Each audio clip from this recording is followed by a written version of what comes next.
नमस्कार सभी साथियों को स्वागत करता हूँ सभी का इस यूट्यूब चैनल पर जिसका नाम है स्टडी विद पीएन लोधा। साथियों, रीट मेंस एग्ज़ाम 2023 के लिए शैक्षिक नवाचार और तकनीकी का पेपर नंबर 19 आज आपके लिए लेकर आया हूँ।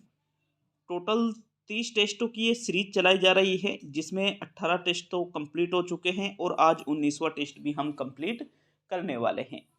प्रत्येक टेस्ट में आपसे 20 प्रश्न पूछे जाते हैं, तो 20 इंटू 30 करके देखिए। टोटल शैक्षिक तकनीकी और शैक्षिक नवाचार जो शैक्षिक परिदृश्य है आपके, इनसे 600 प्रश्नों के ये सीरीज चलाई जा रही है साथियों। तो लेवल 1 के लिए भी काफ़ी ज़्यादा उपयोगी और लेवल 2 के लिए भी काफ़ी ज़्यादा उपयोगी है, जो आपके 4 और 5 फरवरी को एग्ज़ाम होने वाला है उसके लिए। तो शुरू करेंगे आज की इस वीडियो को। देखिए, यहाँ पर टोटल 20 प्रश्न हैं जिसमें से आपके प्रत्येक प्रश्न 1 नंबर का रहेगा और कोई प्रश्न गलत करने पर 1/3 नंबर भी कम कर दिए जाएंगे। तो चलिए पहला प्रश्न देख लेते हैं। प्रश्न संख्या 1 में आपसे क्या पूछ रहा है साथियों? प्रश्न संख्या 1 है आपके, बालिका शिक्षा फाउंडेशन की स्थापना कब हुई थी? 30 मार्च 1995, 30 फरवरी 1995, 30 जनवरी 1995 और 30 अप्रैल 1995। तो प्रश्न संख्या 1 का सही उत्तर बताइए, कौन सा विकल्प आपके पहले प्रश्न का सही आंसर है? देखो, बालिका शिक्षा फाउंडेशन की बात की जा रही है और बालिका शिक्षा फाउंडेशन की स्थापना कब हुई थी? 30 मार्च 1995 को। बालिका शिक्षा को बढ़ावा देने के लिए बालिका शिक्षा फाउंडेशन की स्थापना की गई थी 30 मार्च 1995 को। विकल्प 1 आपके पहले प्रश्न में सही है। प्रश्न संख्या 2 की ओर बढ़ेंगे। देखो, दूसरे प्रश्न की तरफ बढ़ते हैं। प्रश्न संख्या 1 में आपके प्रथम विकल्प सही है साथियों। दूसरा प्रश्न देखेंगे। प्रश्न संख्या 2 क्या है? नो बैग डे के अंतर्गत माह के प्रथम शनिवार में आयोजित होता है।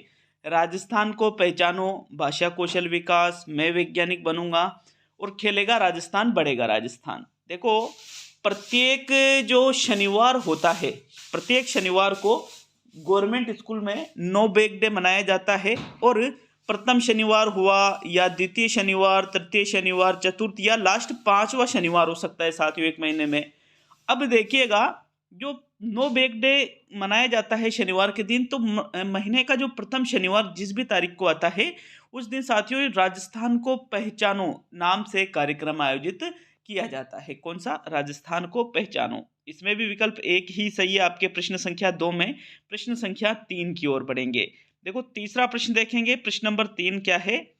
ऑपरेशन ब्लैक बोर्ड कार्यक्रम किस शिक्षा नीति के तहत चलाया गया था? 1968, 1986, 2005 और 2020। Operation black board. Operation black board की अगर हम बात करें तो प्राथमिक विद्यालयों में या फिर प्रारंभिक शिक्षा के लिए साथियों, जो बुनियादी शिक्षा के लिए जो विद्यालय स्थापित किए गए हैं सरकार के द्वारा, उनमें जो बेसिक सुविधाएं हैं उनकी आपूर्ति के लिए ऑपरेशन ब्लैक बोर्ड कार्यक्रम चलाया गया था। और ये राष्ट्रीय शिक्षा नीति जो 1986 थी, कौन सी? राष्ट्रीय शिक्षा नीति जो 1986 में आई थी, उसके तहत ऑपरेशन ब्लैक बोर्ड 1987-88 में चलाया गया था। तो विकल्प नंबर 2 आपके तीसरे प्रश्न का सही आंसर है। प्रश्न संख्या 4 की ओर बढ़ेंगे। चौथा प्रश्न देख लेते हैं। प्रश्न नंबर 4 में क्या पूछ रहा है? देखो, चौथे प्रश्न जो आपसे पूछ रहा है प्रश्न नंबर 4, उसके पहले आप सभी को बताना चाहूँगा कि कल मैंने जो एप्लीकेशन है स्टडी विद पीएन लोधा, यहाँ पर पूरे 150 प्रश्नों का बहुत ही शानदार लेवल का पेपर अपलोड किया है साथियों। लेवल 1 का पूरा संपूर्ण पेपर अपलोड कर दिया गया था कल ही, और लेवल 2 हिंदी का भी कल ही अपलोड किया था। लेवल 1 में लगभग अभी तक 400 से 500 लोगों ने पेपर दिया है अभी तक, ठीक है ना। अभी तक 400 से 500 हटाता नहीं हूं मैं पेपर को, तो अभी तक 400 से 500 लोगों ने पेपर दिया है, जिसमें सबसे हाईएस्ट नंबर जो है 230-35 के आसपास ही है साथियों।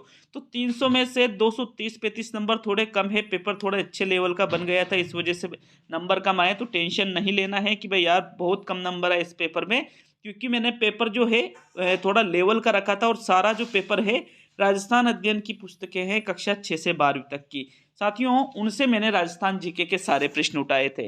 देखो, ऐप डाउनलोड का लिंक मैंने कमेंट बॉक्स में भी दे दिया है। अगले संडे वापस आपको पूरे 150 प्रश्नों का वापस टेस्ट मिल जाएगा। तो ये 149 रुपये वाला जो कोर्स है उसके अंतर्गत ये चीज़ें चलती है। तो आपने ऐप को डाउनलोड नहीं कर रखा है तो मैंने कमेंट बॉक्स में भी लिंक दे रखा है, वहाँ से ऐप को डाउनलोड कर लो या प्ले स्टोर पर जाकर भी ऐप को डाउनलोड करके लेवल 1 या लेवल 2 की टेस्ट सीरीज को ज्वाइन कर सकते हो। खास तौर पे मैंने देखो इस टेस्ट में राजस्थान अध्ययन के ज़्यादातर मैंने प्रश्न रखे थे और राजस्थान अध्ययन का मैंने कोर्स भी चला रखा है। कक्षा 6 से 12वीं तक की जो किताबें हैं उनका एक अलग से कोर्स बना रखा है, तो आप उसको भी ज्वाइन कर सकते हो। प्रश्न 4 है, मुख्यमंत्री राजश्री योजना में पात्र बालिकाओं को कुल कितनी राशि की सहायता दी जाएगी? 10,000 रुपये, 25,000 रुपये, 50,000 रुपये और 1,00,000 रुपये। देखो एक योजना है जिसका नाम है मुख्यमंत्री राजश्री योजना। इसमें जो बालिकाएं पात्र होती है, भाई बालिकाओं के लिए है ये मुख्यमंत्री राजश्री योजना, बालकों के लिए नहीं है साथियों। तो बालिकाओं के लिए कुल 6 किश्तों में जन्म पर, फिर 1 साल की, मतलब एक निश्चित अवधि होने पर उसके विवाह के अवसर तक साथियों टोटल 50,000 रुपये की सहायता कौन सी योजना के अंतर्गत की जाती है? मुख्यमंत्री राजश्री योजना के अंतर्गत टोटल पूरी जो टोटल जो यहाँ सहायता की जाती है उसकी राशि कितनी होती है? 50,000 रुपये होती है। कितनी किस्तों में? वर्तमान में तो 6 किस्तों में चल रही है। विकल्प नंबर 3 आपके चौथे प्रश्न का सही आंसर है। प्रश्न संख्या 5 की ओर बढ़ेंगे। देखो एक चीज और आपको ये याद होना चाहिए, मुख्यमंत्री राजश्री योजना मैंने बता दिया कि 6 किस्तों में दी जाती है और इसकी शुरुआत क्यों भी आपको याद रखना है कि मुख्यमंत्री राजश्री योजना की शुरुआत कब हुई थी? तो 1 जून 2016 को। कब? 1 जून 2016 को ही मुख्यमंत्री राजश्री योजना की शुरुआत हुई थी। प्रश्न 5 को देख लेते हैं। 5वां प्रश्न है आपके, NEP 2020 में कब मानव संसाधन विकास मंत्रालय का नाम बदलकर शिक्षा मंत्रालय किया गया? 17 जुलाई 2020, 17 अगस्त 2020, 17 नवंबर 2020 और 17 सितंबर 2020। साथियों 5वें प्रश्न का सही आंसर बताइए। प्रश्न संख्या 5 में कौन सा विकल्प आपका सही रहेगा? देखो 5वें प्रश्न में अगर हम देखें तो यहाँ पर ये टाइपिंग मिस्टेक है ना, ये 0 टाइप किया था लेकिन बाय चांस कट गया होगा वो। तो प्रश्न संख्या 5 का सही आंसर देख लेते हैं। देखो जो मानव संसाधन विकास मंत्रालय है इसका वर्तमान में क्या नाम रख दिया? शिक्षा मंत्रालय। किसमें? NEP 2020 में। लेकिन ये शिक्षा मंत्रालय तो कर दिया गया है, कब किया गया? तो इसकी डेट आपको याद रखनी है, 17 अगस्त 2020 को NEP 2020 के अंतर्गत मानव संसाधन विकास मंत्रालय का नाम बदलकर शिक्षा मंत्रालय कर दिया गया। कब? 17 अगस्त 2020 को। सेकंड विकल्प आपके 5वें प्रश्न का सही आंसर है। प्रश्न संख्या 6 की ओर बढ़ेंगे। 6ठा प्रश्न देख लेते हैं। 6ठे प्रश्न में क्या पूछ रहा है? अनाथ बच्चों को आर्थिक सहायता देने के लिए कौन सी योजना चलाई जा रही है? बालिका शिक्षा फाउंडेशन, इंस्पायर अवार्ड, पालनहार योजना और मुख्यमंत्री पोषण योजना।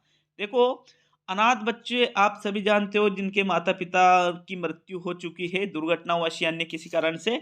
तो साथियों अनाथ जो बच्चे हो जाते हैं उनको आर्थिक सहायता प्रदान करने के लिए गवर्नमेंट के द्वारा एक योजना चलाई जा रही है जिसका नाम क्या है? पालनहार योजना। कौन सी योजना है साथियों? पालनहार योजना है। इसमें अगर बच्चे के माता पिता की मृत्यु हो जाती है तो बच्चे को इस योजना का फायदा देते हुए उसकी शिक्षा के लिए या अन्य कार्यों के लिए उसको आर्थिक सहायता उपलब्ध कराई जाती है। कौन सी योजना के अंतर्गत होते हैं ये चीजें? पालनहार योजना के अंतर्गत। विकल्प 3 आपके 6ठे प्रश्न का सही आंसर है। प्रश्न संख्या 7 की ओर बढ़ते हैं। देखो 7वां प्रश्न है, DIET का प्राचार्य किसके समकक्ष होता है? DIET का मतलब डाइट होता है। डाइट आप सभी जानते हो, डाइट प्रत्येक जिले में साथियों राजस्थान के जो 33 जिले हैं प्रत्येक जिले में एक डाइट होती है जो जिले स्तर पर होती है।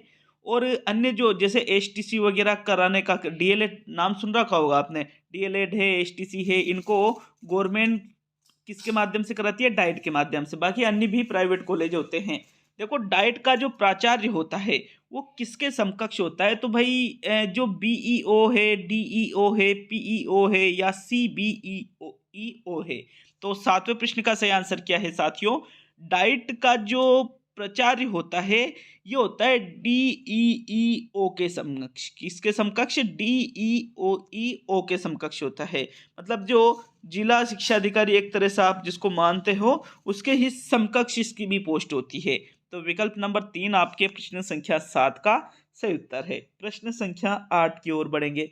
8वां प्रश्न देखेंगे। प्रश्न नंबर 8 में क्या पूछ रहा है? देखो प्रश्न नंबर 8 है आपके, विद्यालय प्रबंधन समिति की कौन सी धारा में विद्यालय की विकास योजनाओं के प्रारूप को तैयार करने का उल्लेख है? विकल्प है धारा 2, धारा 3, धारा 4 और धारा 5। तो विद्यालय प्रबंधन समिति SMC की बात की जा रही है साथियों। SMC की वह कौन सी धारा है जिसमें विद्यालय की विकास योजनाओं के प्रारूप को तैयार करने का उल्लेख है कि जो विद्यालय विकास योजनाएं हम चलाने वाले हैं विद्यालय के विकास के लिए, तो उसका प्रारूप जो तैयार किया जाता है वो कौन सी धारा के अंतर्गत किया जाता है। तो साथियों उस धारा की संख्या कौन सी है, धारा नंबर 3 है। वो कौन सी धारा है, वो धारा नंबर 3। विकल्प नंबर 2 आपके प्रश्न संख्या 8 का सही आंसर है। प्रश्न संख्या 9 की ओर बढ़ेंगे। 9वां प्रश्न देख लेते हैं। प्रश्न नंबर 9, राजस्थान राज्य पाठ्य पुस्तक मंडल का अध्यक्ष कौन होता है? प्रधानमंत्री, वित्त मंत्री, मुख्यमंत्री और शिक्षा मंत्री। तो देखो, राजस्थान राज्य पाठ्य पुस्तक मंडल, और पाठ्य पुस्तक मंडल का क्या कार्य होता है? पाठ्य पुस्तकों का प्रकाशन करना। प्रकाशन करने का कार्य कौन करता है? राजस्थान राज्य पाठ्य पुस्तक मंडल। और साथियों इसके अध्यक्ष के बारे में प्रश्न संख्या 9 में पूछा जा रहा है, तो 9वें प्रश्न का सही आंसर देख लेते हैं। देखो, जो राजस्थान राज्य पाठ्य पुस्तक मंडल है इसका अध्यक्ष होता है शिक्षा मंत्री। कौन होता है? शिक्षा मंत्री होता है। विकल्प नंबर 4 आपके प्रश्न संख्या 9 में सही रहेगा। जो राजस्थान का शिक्षा मंत्री है वो ही राजस्थान राज्य पाठ्य पुस्तक मंडल का अध्यक्ष होगा। ठीक है, विकल्प नंबर 4 ही सही रहेगा 9वें प्रश्न में। प्रश्न संख्या 10 की ओर बढ़ेंगे। देखो 10वां प्रश्न क्या है? एनईपी 2020 के अनुसार कक्षा 1 से 12 तक के विद्यार्थियों को महीने में कितने दिन तक स्कूल में बस्ता नहीं लाना होगा? 5 दिन, 8 दिन, 10 दिन और 12 दिन। तो नेशनल एजुकेशन पॉलिसी 2020 क्या कहती है साथियों? कक्षा 1 से 12वीं तक की बात की जा रही है। कौन सी कक्षा से? कक्षा 1 से लेकर के कक्षा 12वीं तक के जो बच्चे हैं, ये 1 महीने में 10 दिन इनको बैग नहीं लाना होगा। मतलब बिना बैग के, एक तरह से यूं कहते हो ना, बोझ रहित शिक्षा जिसको आप कह सकते हो। खेल खेल में बच्चों को सिखाना है या एक्टिविटी के माध्यम से बच्चों को सिखाया जाएगा, बस्ते की जरूरत नहीं पड़ेगी वहां पर। तो उन 10 दिनों तक, कितने दिनों तक? 10 दिनों तक बच्चों को बस्ता नहीं लाना होगा। विकल्प नंबर कौन सा सही है आपके? जो 3rd विकल्प है 10वें प्रश्न का सही आंसर है। देखो, अगर कोई प्रश्न बिल्कुल समझ नहीं आ रहा है आपको, तो बिल्कुल आप उसको छोड़ भी सकते हो, गलत नहीं करना है। और अगर आपको 2 ऑप्शन आप किसी प्रश्न में से हटा सकते हो, तो उन 2 ऑप्शनों को हटाने के बाद आप रिस्क उठा सकते हो। बाकी चारों ऑप्शन बिल्कुल समझ में नहीं आ रहे तो रिस्क नहीं उठाना है आपको। प्रश्न 11 की ओर बढ़ेंगे। 11वां प्रश्न देख लेते हैं। प्रश्न नंबर 11 है, स्माइल कार्यक्रम में सबसे महत्वपूर्ण ऑनलाइन प्लेटफॉर्म कौन सा था? हॉटस्टार, इंस्टाग्राम, व्हाट्सएप और फेसबुक। देखो, स्माइल कार्यक्रम 3 चरणों में चला था। स्माइल कार्यक्रम, स्माइल सबसे पहले तो आया था स्माइल, फिर आया स्माइल 2.0, फिर आया स्माइल 3.0। और साथियों ये जो 3 चरणों में स्माइल कार्यक्रम का क्रियान्वयन किया गया था, इसमें सबसे महत्वपूर्ण ऑनलाइन प्लेटफॉर्म की बात की जा रही है। तो भाई हॉटस्टार तो था ही नहीं। हॉटस्टार तो इंस्टाग्राम भी नहीं था, फेसबुक भी नहीं था, बल्कि कौन सा ऑनलाइन प्लेटफॉर्म था? व्हाट्सअप। व्हाट्सअप पर साथियों सबसे इंपॉर्टेंट चीज व्हाट्सअप ही थी इसमेल में, क्योंकि व्हाट्सअप में ग्रुप बनाए जाते थे। ग्रुप के माध्यम से बच्चों को लिंक भेजे जाते थे, पाठ्य सामग्री भेजी जाती थी। सारी चीजें किसके माध्यम से होती थी? व्हाट्सअप के माध्यम से होती थी। अतः सबसे महत्वपूर्ण जो प्लेटफॉर्म हुआ वो कौन सा हुआ? व्हाट्सअप हुआ। तो 3rd विकल्प 11वें प्रश्न का सही उत्तर है। प्रश्न संख्या 12 की ओर बढ़ेंगे। 12वां प्रश्न देख लेते हैं। प्रश्न नंबर 12 क्या है आपके? आरटी 2009 के कौन से अध्याय में बालकों के अधिकारों के संरक्षण का प्रावधान है? अध्याय 3, अध्याय 4, अध्याय 5 और अध्याय 6। देखो, बालकों के अधिकारों के संरक्षण का प्रावधान पूछा गया है। आरटी 2009 का अध्याय पूछा गया है कि भाई कौन से अध्याय में इसका प्रावधान उल्लेखित है। तो साथियों हम बात करें कि भाई कौन से अध्याय में इसका प्रावधान उल्लेखित है, तो बिल्कुल अध्याय नंबर जो 6 है, इसी अध्याय नंबर 6 में आरटी 2009 का अध्याय नंबर जो 6 है साथियों, इसी अध्याय नंबर 6 में बालकों के अधिकारों के संरक्षण का प्रावधान है। तो विकल्प नंबर 4 आपके प्रश्न संख्या 12 का सही उत्तर है। देखो, ये जो अध्याय नंबर 6 है ये धारा 31 से लेकर के 34 तक है। भाई जो धारा 31 है, टोटल कितनी 39 धाराएं हो चुकी है वर्तमान में। तो धारा 31 से लेकर के 34 तक की जो धाराएं है ये बिल्कुल अध्याय 6 में सम्मिलित है, और इन्हीं धाराओं में बालकों के अधिकारों के संरक्षण का प्रावधान उल्लेखित है। तो 4th विकल्प सही हुआ। 12वें प्रश्न में प्रश्न नंबर 13 की ओर बढ़ते हैं। देखो 13वां प्रश्न है, शैक्षिक नवाचार के अंतर्गत मिस्ड कॉल दो कहानी सुनो का संबंध है? स्माइल 3.0, आओ घर पर सीखे अभियान 2.0, हवा महल और शिक्षा वाणी। तो देखो ये वो प्रोग्राम थे जो कोरोना के जो समय था, ठीक है ना, जो कोविड का दौर था साथियों, उस समय ये कार्यक्रम चलाए गए थे जब बच्चे स्कूल नहीं जा सकते थे, स्कूलों को बंद कर रखा था। तो मिस्ड कॉल दो कहानी सुनो, इसका संबंध किससे है? हवा महल से है। हवा महल कार्यक्रम की अगर हम बात करें तो 2 मई 2020 को इस कार्यक्रम का आरंभ किया गया था और इसी के अंतर्गत एक नंबर भी दिया गया था जिस पर मिस्ड कॉल देने पर कहानी बच्चों को सुनाई जाती थी। तो विकल्प कौन सा सही हुआ 13वें प्रश्न में? जो थर्ड विकल्प है आपके, यही 13वें प्रश्न का सही आंसर है। प्रश्न संख्या 14 की ओर बढ़ेंगे साथियों। 14वें प्रश्न में आपसे क्या पूछ रहा है? देखो 14वें प्रश्न को, आरटी 2009 की धारा 12 के अनुसार निजी विद्यालयों में भी कमजोर वर्ग के बालकों को सीटों में रिक्त स्थान प्रतिशत का आरक्षण दिया गया है।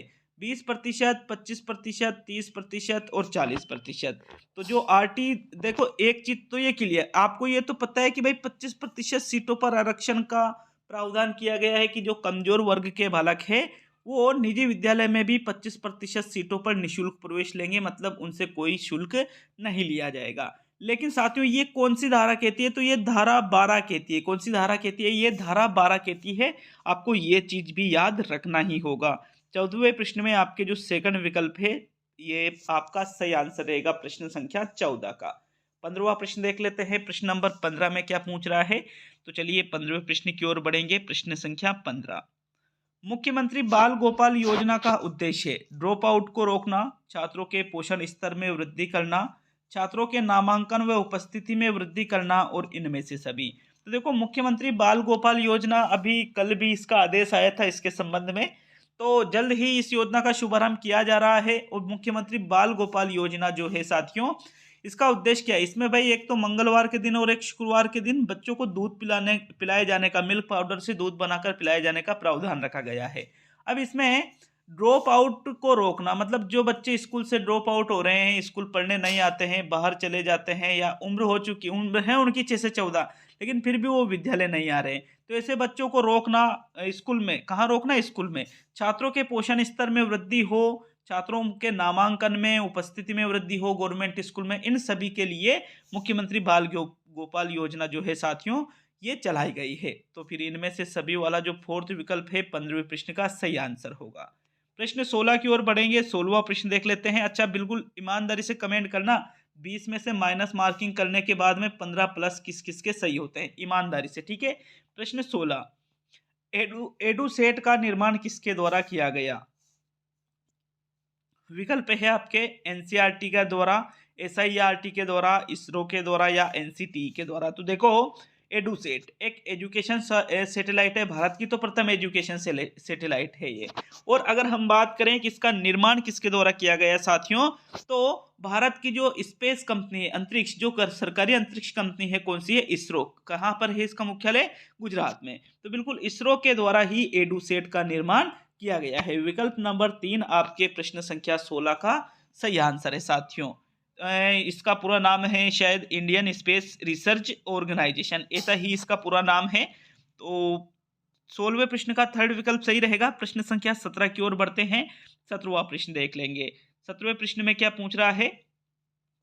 राजस्थान के शिक्षा में बढ़ते कदम कार्यक्रम किस कक्षा से किस कक्षा तक संचालित है? कक्षा 1 से 5, कक्षा 1 से 8, कक्षा 1 से 10 और कक्षा 1 से 12। देखो राजस्थान के शिक्षा में बढ़ते कदम, शॉर्ट में क्या कहेंगे? RKSMBK, RKSMBK, राजस्थान के शिक्षा में बढ़ते कदम।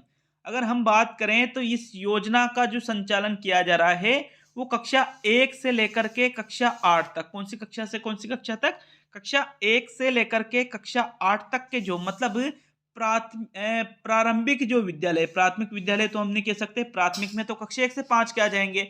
जो प्रारंभिक विद्यालय है कक्षा 1 से 8 तक, इनमें साथियों जो कोविड के दौरान जो लर्निंग लॉस हुआ है बच्चों का, जो लर्निंग लॉस हुआ है, उस लर्निंग लॉस को पूरा करने के लिए ही ये RKSMBK कार्यक्रम कक्षा 1 से 8 तक गवर्नमेंट के द्वारा चलाया जा रहा है। विकल्प नंबर 2 आपके प्रश्न संख्या 17 का सही आंसर है। प्रश्न संख्या 18 की ओर बढ़ेंगे साथियों। 18वां प्रश्न देखेंगे। आपके प्रश्न 18 में क्या पूछ रहा है? इंटरनेट की शुरुआत कब से मानी जाती है? 1995 से, 1980 से, 1985 से और 1990 से। तो देखो, वैसे अगर हम बात करें इंटरनेट की तो इसमें थोड़ा सा कन्फ्यूजन हो जाता है। क्या कन्फ्यूजन हो जाता है इसके बारे में हम बात करेंगे।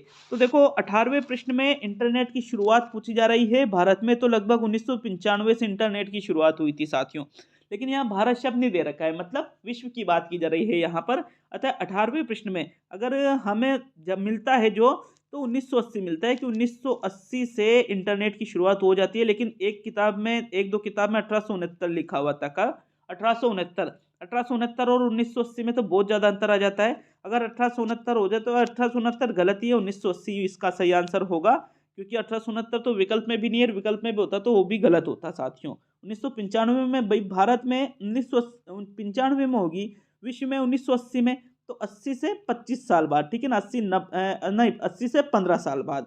अगर 1869 से हो जाती तो 1869 से 1969 क्या 125 साल बाद है, मतलब विश्व से 125 साल बाद भारत में इंटरनेट आता, क्या गलत है ये। इसलिए ओनली विकल्प नंबर 2 ही आपके प्रश्न 18 का सही आंसर है।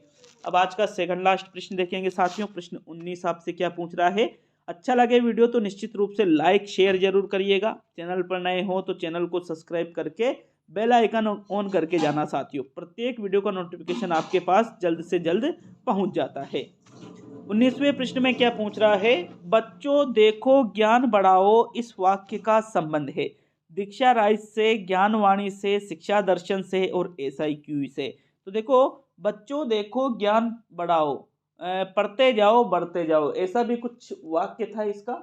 तो शायद बाद वाला तो थोड़ा ध्यान दिमाग से उतर रहा है, लेकिन बच्चों देखो ज्ञान बढ़ाओ, ये जो वाक्य है इसका संबंध किससे है। शिक्षा दर्शन से। शिक्षा दर्शन क्या है साथियों, एक दूरदर्शन चैनल है ये ना। विकल्प दूरदर्शन चैनल पर एक प्रोग्राम आयोजित होता है शिक्षा दर्शन नाम से। शिक्षा से संबंधित प्रोग्राम है शैक्षिक कार्यक्रम।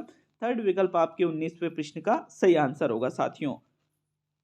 ज्ञानवाणी की बात करें तो ज्ञानवाणी तो क्या है, रेडियो कार्यक्रम है ये।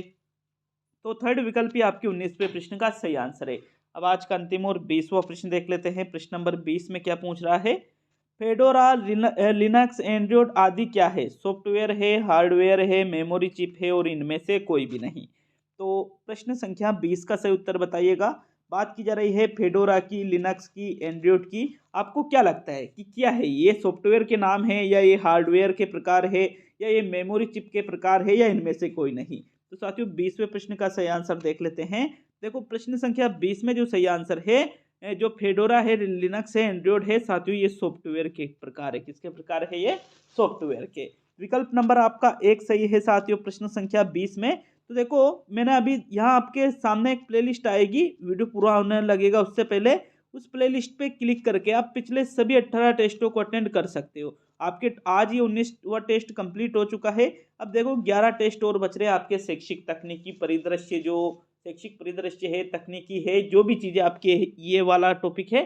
तो इस वाले भाग से आपके 11 वीडियो और बच रहे हैं। 11 टेस्ट निश्चित रूप से हल करोगे।